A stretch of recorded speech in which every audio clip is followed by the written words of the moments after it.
Age appropriate खायला पाहिजे. मुलांना जे लागतं ते सिनियर सिटीजन नाही खाऊ शकत. 30 नंतर गेले की तुमचं डाएट चेंज व्हायला पाहिजे, 40 नंतर गेले तर डाएट चेंज व्हायला पाहिजे, 50 नंतर गेलं की डाएट चेंज व्हायला पाहिजे. एज अप्रोप्रिएट खायला शिकलं पाहिजे आपण. ज्यावेळेस ग्रोईंग एज असतं त्यावेळेस तुम्हाला कॅलरी पण लागतात, पण त्याचबरोबर जास्त प्रोटीन पण लागतात. पण आपण काय करतो की जसं वाढत असतो आपल्या खायच्या सवयी चेंज होतात, फूड हॅबिट्स.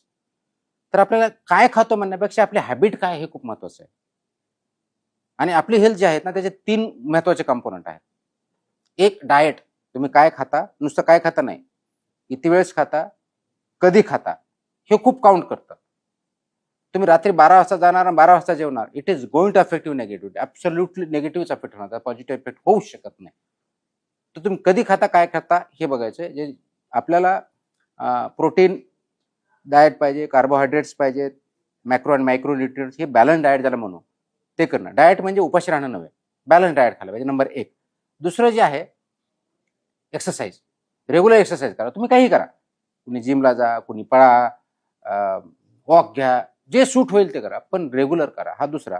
आणि तिसरा इज मिनिमम स्लीप, हे आवश्यक आहे. या तिन्ही गोष्टी जर पाळल्या आपण आणि कन्सिस्टंटली पाळल्या, न्यू इयर रेझोल्युशन सारखं 8 दिवस केलं नंतर सोडून दिलं तर नाही चालणार. त्याच्यामध्ये फरक पडतो. म्हणजे मी तर चेंज केला तर लगेच फरक पडतो. आपण प्रत्येक वेळेस कारण देतो, काम मला वेळ नाहीये. मला नाही वाटत वेळ आपण 1 तास व्यायामासाठी काढू शकत नाही, असं बिलकुल होऊ शकत नाही. ह्या 3 गोष्टी. पण अल्टिमेटली एक सांगेल, तुम्हाला जर कोणी सांगितलं की हा डाएट फॉलो करा, अत्यंत चुकीचा ॲडवाइस घेण्यासाठी.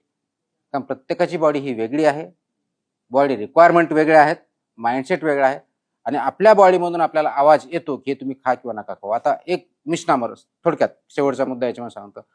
आपण नेहमी खूप ऐकलंय, मी पण ऐकलंय, ब्रेकफास्ट लाईक अ किंग, दुपारचं लंच असं आणि संध्याकाळी भिकाऱ्यासारखं असं आपण म्हणतो.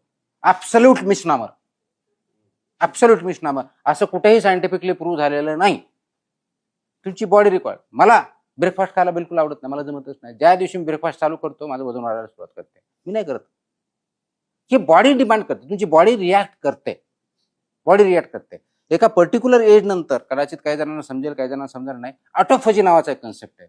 आपण ते रिसर्च जर केला तर कळेल की आपल्या बॉडीमध्ये सेल असतात ना, त्या डेड होतात.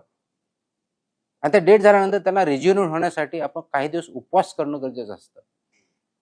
ते जर केलं तर रिज्युनेट होतात. ही एक सायकल आहे. ती आपण म्हणजे इंटरमिटंट फास्टिंग म्हणजे 27-48 नाही, डिपेंडिंग ऑन तुमची रिक्वायरमेंट.